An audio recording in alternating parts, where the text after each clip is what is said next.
গত কয়েকদিন আগে বর্তমান সরকারের যে প্রধান উপদেষ্টা ডক্টর মোহাম্মদ ইউনূস স্যার উনি আসছিলেন, জি। তো ওনার সাথে তো আপনার সাথে সাক্ষাৎ হয়েছে, তাই না? হ্যাঁ। তো উনি কোনো আশ্বাস দিয়েছেন?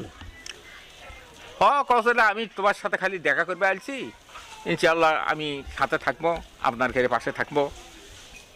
আচ্ছা ঠিক আছে, ওই কথা কয় মানে 5 মিনিটও আসলো না আমার বাড়ি, বুঝেছেন না? 5 মিনিট থাকে নাই?